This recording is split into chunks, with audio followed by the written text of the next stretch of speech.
In these problems, we are finding the volumes of some big rectangular prisms that have been divided up into little cubes, and we get to know what the length of one of the sides of one of the little cubes is, and we have to figure out the volume of the whole thing. There are going to be a couple of steps to this. We're going to count up the cubes, and then we're going to figure out the volume of one cube, and then multiply that volume by the number of cubes to get the volume of the whole thing. So in this case, the cubes are 1/4 of a centimeter on a side.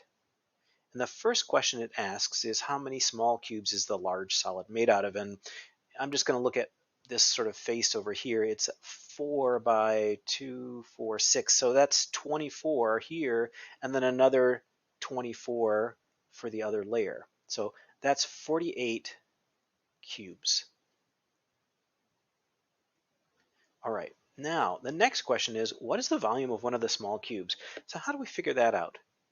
Well, volume is length times width times height.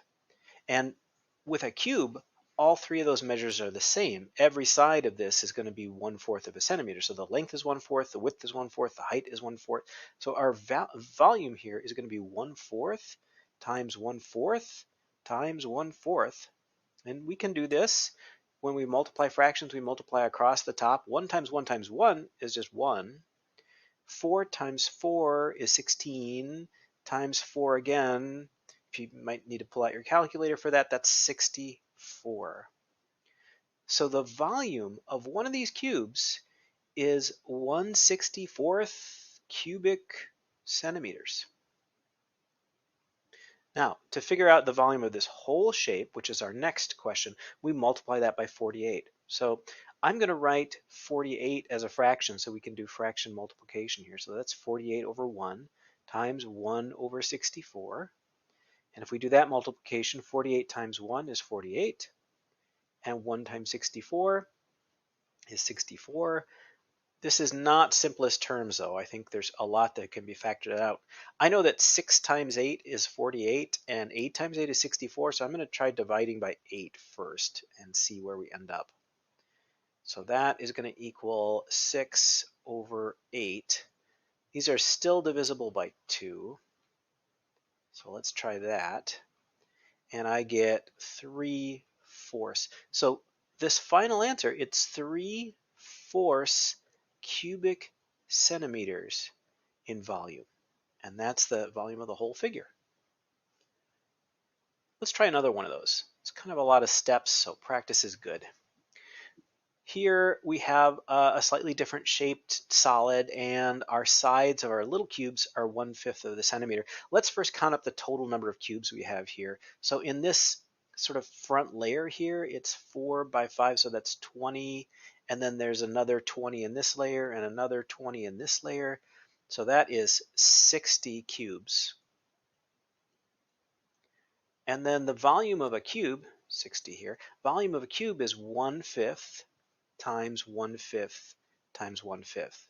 And that's because I'm multiplying the length by the width by the height. And they're all 1/5 because this is a cube and all those dimensions are the same. So on the top, 1 times 1 times 1 is 1. 5 times 5 is 25. Times another 5 is 125. Use your calculator if you need to on that. So the volume of one cube is 1/125th cubic centimeters.